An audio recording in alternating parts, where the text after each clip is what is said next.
As a longtime Star Wars fan, I actively seek out new content set in the universe. Eager to immerse myself in the galaxy I've loved for years, whether it's a film, game, or series, I'm always curious to see where the franchise goes next. And unfortunately, it seems like developers know this and use it to their advantage. Star Wars content often gets a pass simply because it carries the iconic brand, but that doesn't always equate to quality. The franchise's nostalgic power and beloved characters can overshadow mediocrity in storytelling, gameplay, or production. Fans are sometimes so eager for new material that even lackluster entries, whether films, shows, or games, receive more praise than they deserve.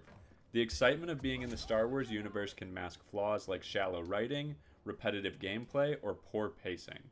Just because something is branded with lightsabers and stormtroopers doesn't automatically make it great.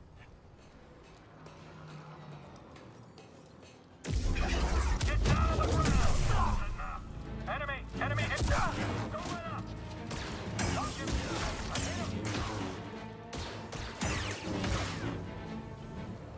Star Wars Jedi Survivor captures the atmospheric, iconic settings and engaging lightsaber combat that fans crave. Its story adds to the universe with new characters, familiar foes, and stunning visuals, successfully immersing players in the galaxy far, far away.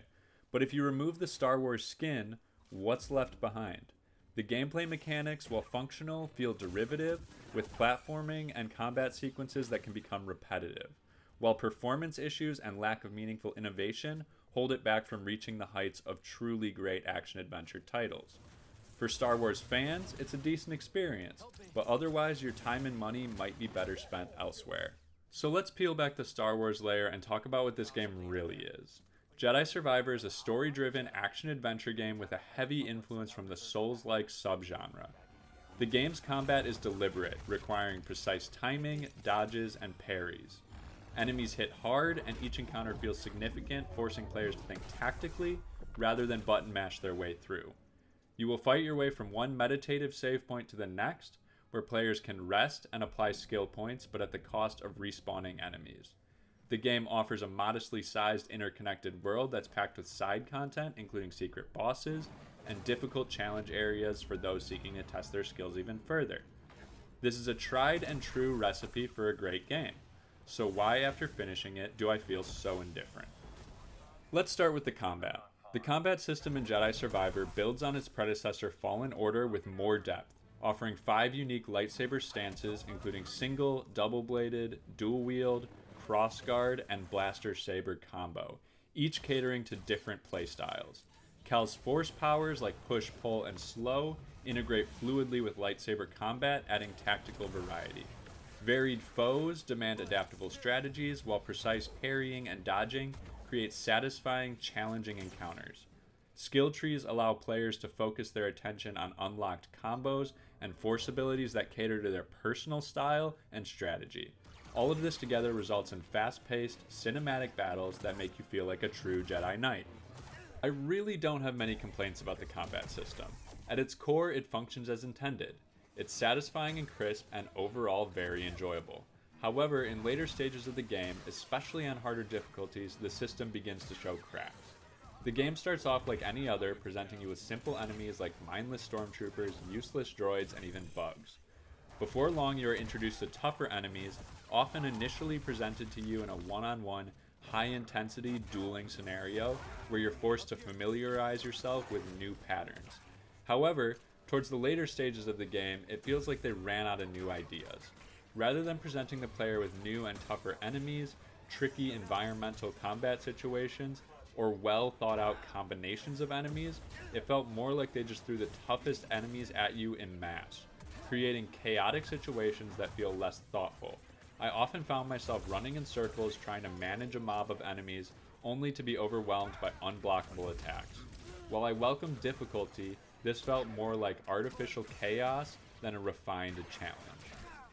I should mention that the boss encounters that are included in the main story are very well done and were probably the highlight of the entire game.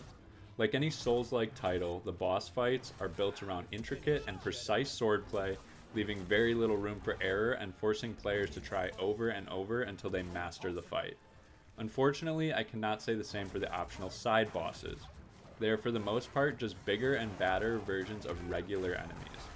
While you may encounter one early on in the game, later on you might stumble upon a fight that is only made more difficult by presenting two of the same boss, or even an exact replica of a side boss from the first game.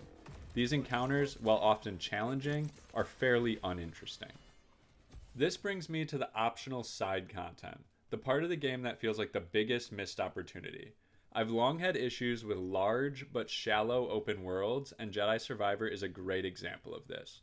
A vast majority of Jedi Survivor's side content exists for the purpose of collecting non-game impacting cosmetic items for Cal. While there are some health and force upgrades to be discovered, they are few and far between.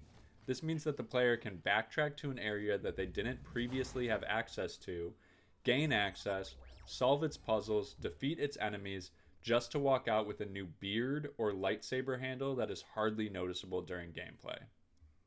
I don't have a problem with cosmetic items in general. It can be enjoyable to dress Cal up however you like and apply your own interpretation of him to the game.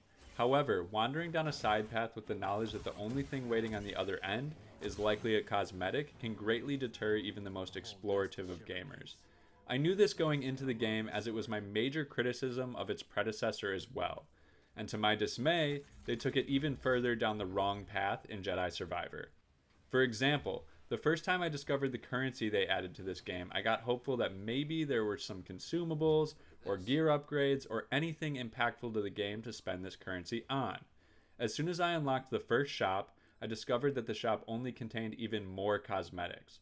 While some shops do offer upgrades to your character, there are very few.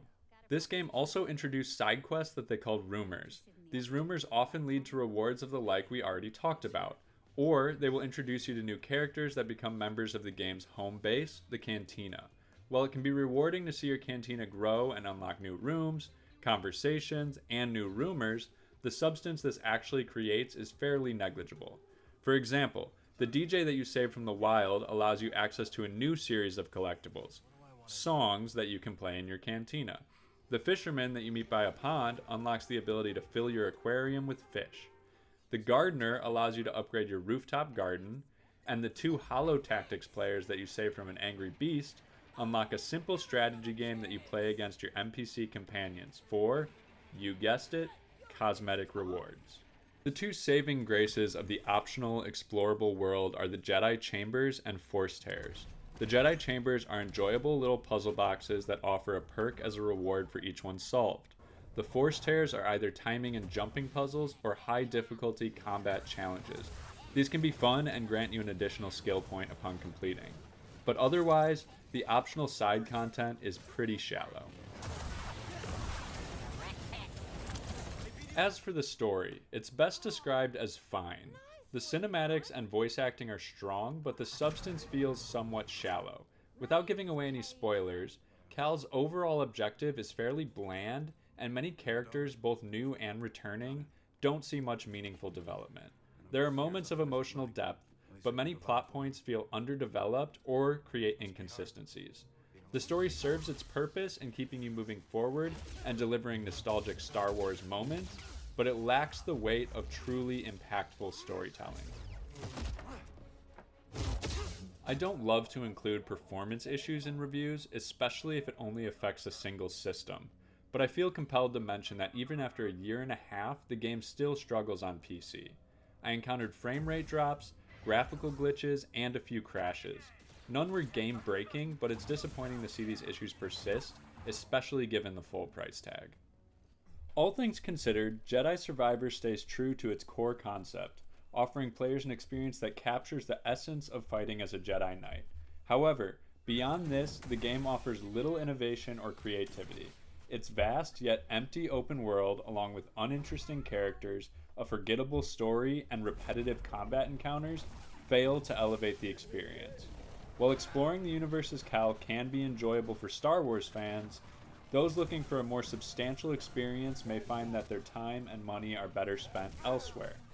If Respawn Entertainment had focused on creating a more linear experience with refined combat, intricate puzzles, and a deeper, more impactful story, they could have crafted something truly special. Instead, like many before them, They've simply slapped a Star Wars label on something fairly average.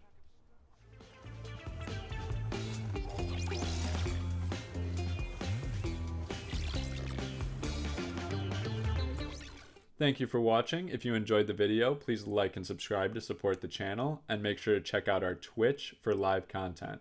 Until next time, cheers.